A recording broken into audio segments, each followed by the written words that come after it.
All right. So the White House used to claim that the president's tweets are not just idle opinionating, they're official statements with all the power of the office behind them. How many times have people working for the president said that the president's tweet speaks for itself, or words to that effect? Except for today's tweet, that doesn't apparently speak for itself. That needs a spokesperson and a TV lawyer speaking for it, sweeping up after it, quietly trying to wipe it off the bottom of their shoes. When the president of the United States says that one of his subordinates should do something and do it now, how is that just one guy's opinion? It all smacks of another effort that was made recently to suggest the president didn't really say what everyone heard him say. In a key sentence in my remarks, I said the word would instead of wouldn't. The sentence should have been, I don't see any reason why I wouldn't, or why it wouldn't be Russian. Sort of a double negative. That actually happened. Doesn't it seem like a decade ago? Anyway, it wasn't. A little more than 2 weeks ago. And now another cleanup effort is underway, and just as before, the word twisting also comes with a dose of fact twisting. Listen. The entire investigation is based off of a dirty, discredited dossier that was paid for by an opposing campaign and had a lot of corruption within the entity which was overseeing it, which was Peter Strzok, James Comey, Andrew McCabe. We've laid this out a number of times. I don't think that we have to go into it every single time we're in here. Now, keeping it honest, what she said is simply not true. The investigation sprang from a number of sources. Former Trump campaign advisor Carter Page was under suspicion as far back as 2013, and it was fellow advisor George Papadopoulos' drunken boasting to an Australian diplomat in London that triggered the current investigation, not the Steele dossier, dirty or not. As we mentioned at the top, there's breaking news. The story centers on talks between the president's legal team and Robert Mueller over a possible presidential interview. We now have a better idea of the terms that Mr. Mueller may be offering. CNN's Evan Perez and Gloria Borger got the story. Evan joins us now by phone. So what do you know about where these negotiations stand right now?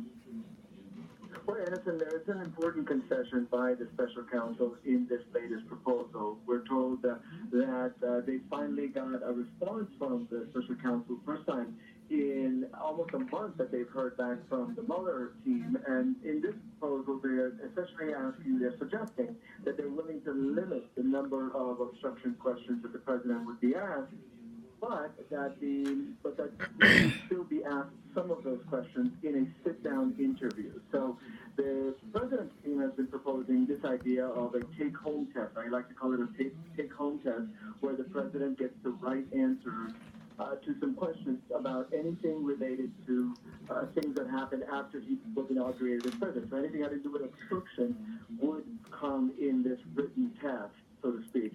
And so that's been where they've been pushing. And so you now have at least some movement from the Mueller team. But keep in mind, Anderson, they're still insisting that they want a sit-down with the president, and some of those questions will cover this very important question of obstruction of justice.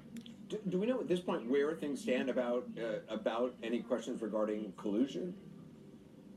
Well, the collusion question, believe it or not, the Trump team has been open to having the president answer those questions, if there is a sit-down interview. Now, keep in mind, as I think Rudy Giuliani said this in his statements today, that the lawyers do not want Trump to do any interview at all, but obviously they have a client who's insisting that he does want to do an interview. He wants to sit down with Robert Mueller face-to-face because he believes that if he doesn't, he's going to get crucified politically. In terms of the tweets from the president this morning, I'm wondering what you're learning about what actually led up to them. Was there something he heard that made him unleash this? Yeah, look, he was in Florida yesterday, and he flew back on the plane with some of his friends, some of the people who have been around him, some of the inner circle, people like Brad Powerscale and Corey Lewandowski were on the plane. And our Kevin Liptak on our team in the White House were told that essentially the president was being riled up by the talk on this plane, where they were encouraging essentially for him to try to figure out a way to end this investigation. That again, the problem is Jeff Sessions, because Jeff Sessions recused himself, and the way for this all to end is to simply get Jeff Sessions to end this. Obviously, there's a lot of detail that they're missing, which is that Jeff Sessions recused himself from this investigation, so it's not that simple. The president's team says that the president is, has the ability to shut down this investigation if he wants to. He's not doing that yet, and he's not firing Jeff Sessions. process, at least not just yet. All right, Edmund Perez, appreciate it. With us now, Senator Richard Blumenthal, Democrat of Connecticut. He serves on the Senate Judiciary Committee. Thanks so much for being with us. The idea, first of all, this new reporting that the Mueller team is willing to reduce the number of questions. Does that make sense to you? Well, it makes sense to a point. As a prosecutor, both federal and state attorney general, I can see some limits, but this investigation cannot close without all of the relevant questions about both the conspiracy to aid the Russians in attacking our democracy and also the obstruction of justice that is continuing in real time right before our eyes. You just laid out the word games that the White House is trying to play in walking back the president's very blatant and brazen threats to shut down this investigation, which itself is an act plausibly of obstruction of justice. It is remarkable the extent to which the president and the White House, I mean, are continually walking back things that the president has said. I mean, he says them very clearly. You know, he's whether he's thought about it or not. But I mean, in this case, he wrote it out. It wasn't just a slip of the tongue. And now they're saying, oh, you know, kind of ignore what he's actually said. When in fact, in the past, they've said, well, no, that's what the president actually believes. Absolutely right. And in fact, going back in history, the president of the United States actually has fired people on Twitter. So to say should stop when it's the commander-in-chief has real instructional meaning. Do you believe this is obstruction of justice, this tweet? It's certainly very powerful and credible evidence of malign and corrupt intent, which is an element of obstruction of justice, and often the most difficult to prove. It is a threat, plain and simple, brazen and blatant. Its purpose and effect is to threaten and intimidate the special counsel. But there's also a subtext here, Anderson, which is all of the president's surrogates, his cronies on Capitol Hill that are calling for the impeachment of Rod Rosenstein, who controls this investigation, and the other kinds of intimidation coming from my colleagues, unfortunately, very unwisely on Capitol Hill on the Republican side. Do you think the investigation can be properly completed without an interview of the president? No. The president has to be interviewed. Because to figure out intent? To know what the intent was, to give him an opportunity to clarify what he meant by these kinds of tweets and a variety of others that he has sent, and conversations and other points he may have made privately. A lot of it is in the public eye, but some of it may be privately known only to Mueller at this point. Mueller knows a lot more than we do. If you were the president's attorney, though, you would not want him to sit down with Robert Mueller, would you? I mean, given what he said in front of Vladimir Putin on a world stage with cameras rolling, that they then have to walk back, you know, I said wouldn't, I meant would. What he would say to Robert Mueller, there's just no telling what would come out of his mouth. That's why I think you're seeing this reluctance and constantly moving of goalposts by Rudy Giuliani about what he would accept as a condition for sitting down. Remember, just a couple of weeks ago, he said there has to be proof of a crime committed by the president. You have to show us your evidence before we'll sit down with you at all. Now they're using other goalposts. And I think that ultimately they are very, very reluctant, and understandably so, because the president is a tinderbox of potential perjury. Senator Blumenthal, thank you very much. Appreciate it. Other views now. Joining us, Harvard Law professor Alan Dershowitz, author of The Case Against Impeaching Trump. Also CNN legal analyst Ann Milgram, a former federal prosecutor. Professor Dershowitz, this reporting that Mueller's team is willing to reduce the number of questions they'd ask about potential obstruction. Do you think that's going to be enough to get the president to sit down? Well, it's a very smart move by Mueller because it's not about quantity, it's about quality and substance. If they can just get the president to testify about what his motive was in firing Comey, or about why he spoke to Comey about going soft on Flynn, those are potential perjury traps. So Mueller is very smart to reduce the number if the result is that he can get Trump to sit down and talk to him.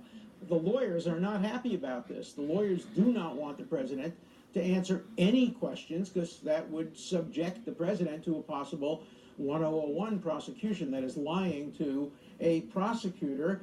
And and remember too, the lawyers are saying to him, look, you don't have to answer questions about your intent. We have a very good privilege argument that will probably prevail in front of a court. If you had the right and the power to fire Comey, then you cannot be questioned about why you did it any more than a senator or a congressman or a judge can be questioned about why they rendered a decision or a vote. So I think in the end, it's going to be very unlikely that the lawyers will lose this battle and the president will actually sit down and expose himself to a possible perjury trap. Well, yeah, I mean, Professor, you used the term perjury trap. It's only a perjury trap if someone wants to perjure themselves, isn't it? I mean, if no one's being that's not forced, true. Well, when no one's being forced to lie, I mean, it's a perjury No, trap. but you're forced, you correct me. well, I will correct you. If you have the president saying something that he believes is truthful, and then you have another witness, Cohen or Manafort or one of the others, contradicting him without regard to who is telling the truth, you could get a perjury prosecution. And so I've often advised clients who have insisted to me that they will only tell the truth. I say to them, but is it possible that any other witness will tell the truth different than yours? And if the answer to that is yes, in 53 years, I've never had a client sit down with a prosecutor, innocent, guilty, or in between. So you're absolutely right that for the most part, if you're completely innocent, the risks are lower, but there are risks, even if you're innocent, if you have people who are being squeezed. Remember that Judge Ellis has said about Manafort that they're not really interested in him. They're trying to squeeze him. And he used the term, a term that I have used for years, saying sometimes you can squeeze a witness not only into singing, but composing. And if you can get a witness to compose, then it really does become a perjury trap. But, Ann, I mean, the biggest perjury trap is having a witness who is prone to lie.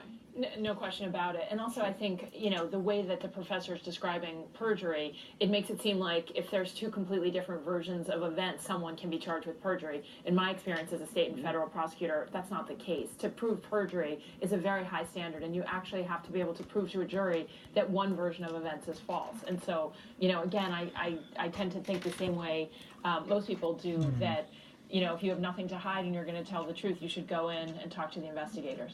Professor Dershowitz. That's why you're not a defense lawyer. That's why you're not a defense lawyer. If you're a defense lawyer, you'd understand completely that it's enormously risky to go in and tell the truth if somebody is telling a different truth, and if prosecutors have an interest in promoting the truth that the other person is saying. It's if just I could switch a little, risky. If I could switch a little, I think it's worth debating this question of perjury, but I'll tell you my view. My view is that the president doesn't want to go in. And so we talk a lot about whether or not the lawyers want him to go in or don't want him to go in, and I think that Mueller very much wants him in. And so what we're seeing a little bit is this dance. And, my view is, look, people tell the president not to tweet. He tweets all the time. If you were his lawyer, I assume, would not have told him to send that tweet this morning, and yet he's pretty unstoppable. And so my view is if he really wants to go in, he's going to go in. And so I think we'll know soon enough whether it's true that he wants to tell his side of the story. Professor, the tweet from the president this morning saying the Attorney General Jeff Sessions should stop the investigation. The White House said it was an opinion, not an order. I wonder how you read it, because previously the White House has said these are, statements by the president. They hold the imprint of that. Well, I don't know what the tweet was intended to do, because he's telling Sessions to stop the investigation. Sessions doesn't have the power to stop the investigation. Sessions is officially and formally recused. He is not permitted to take any action to stop the investigation. If he really wanted to stop the investigation, he would direct Rod Rosenstein to stop the investigation, or he would fire Mueller, which he has the power to do legally, but not politically. Politically, he does not have the power to fire Mueller. It would be enormously costly to him, nor does he have the power politically to fire Rosenstein. So he's just, puffing off about Sessions when Sessions has no authority to stop the investigation at all. And is that how you see it, that it's just kind of puffing off? To me, it's pretty stunning that we're in the middle of this national conversation that started last week about the president's tweets and whether or not he's obstructing justice in tweeting about wanting to stop or influence the investigation. And then he literally sends a tweet this morning talking about wanting to stop the investigation. And so whether or not he could actualize it and make it happen, strikes me as almost not the point here. The point is that... Please. No, Let me talk about and just finish your thought. The dangers. Hold on. I just want to finish your thought. I thought you were done. The conversation about tweets to me is tweets can absolutely be used against someone in a court of law. People's words are used against them all the time. And it is one of those things where, to me, the tweets will be looked at all together, and there are multiple tweets that I think could pose legal jeopardy to the president. And so, obviously, it's stunning to me that he would be tweeting about this.